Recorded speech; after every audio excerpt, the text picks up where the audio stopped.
Hello and welcome back, fellow witches. Today is all about the nurturing breast milk.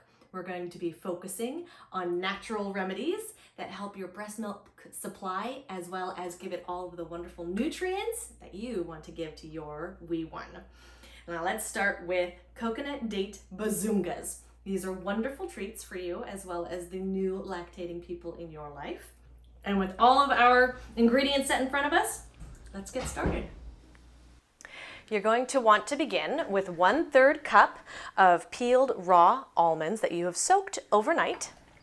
Then you're going to add 3 of their dates. Make sure you pit these before you add them into the food processor.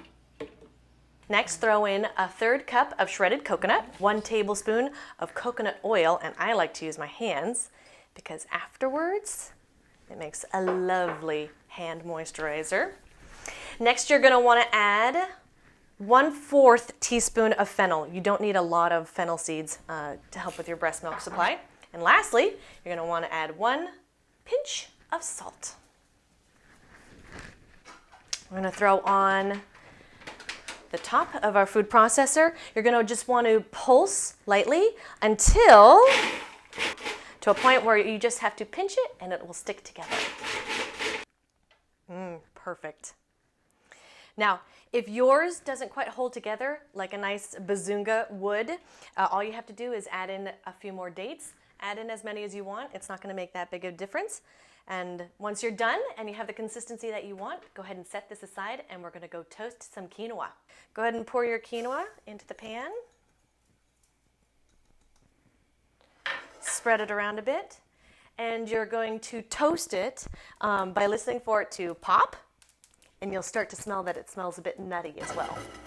Now that you are done toasting your quinoa, come on back to your coconut date mixture, and you're gonna pull out about a tablespoon-sized amount. Take your toasted quinoa and just roll those bazungas all around. Get them nice and toasty, and then set them aside. In order to make mother's milk tea, it's quite simple. You need 1/2 teaspoon of fenugreek as well as 1/2 teaspoon of fennel. You're going to boil that in 2 quarts of water and do that for about 10 minutes. And then strain out the fenugreek and the fennel and then set that aside as a wonderful tea for those lactating people. I'm going to go ahead and clean up here, and when we come back, I'll be answering your questions over at the Community Corner. Do you want to own your sacred power and unleash the Goddess within? Connect with your body wisdom in my new series, Guiding the Goddess Within. Yoga has the power to open you to divine energies, helping you to come into greater contact with your inner voice, enhancing the flow of self-acceptance and nourishing your physical and spiritual body. Guiding the Goddess Within, Wednesdays at 9 a.m. Eastern, here on the Pegatrix Network. Welcome back, and now it's time for Community Corner, where I answer all your questions and take recipe requests for future episodes. This week we have a video from a community member. How can you expect us to raise scientifically literate youth when you're spouting off this nonsense? I do love your kitchen though. Might you consider a segment on kitchen design?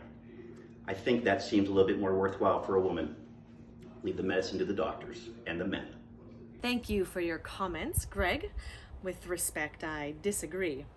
As a modern herbal witch, I find my foremothers in village herbalists, midwives, healers, wise women, and cunning folk who performed these very tasks and services in their communities. Today, many naturopaths and midwives work right alongside Western doctors and bring their ancient methods and knowledge to complement Western medicine. Many old wives' tales have basis in science. For example, honey really does suppress coughing. Likewise, plants have been used since ancient times for medicine. Ginkgo, long used by the Chinese healers, has been recently scientifically proven to improve cognitive function and enhance motivation. We all need a little bit of that. From personal experience, I used moxibustion, a technique used in acupuncture to help turn my breached baby. My purpose with this show is to share the knowledge of ancient healers, herbalists, and wise women, sometimes called witches, with the modern world and with viewers like you. That's it. Join me next week as we focus on chamomile and all of its wonderful uses.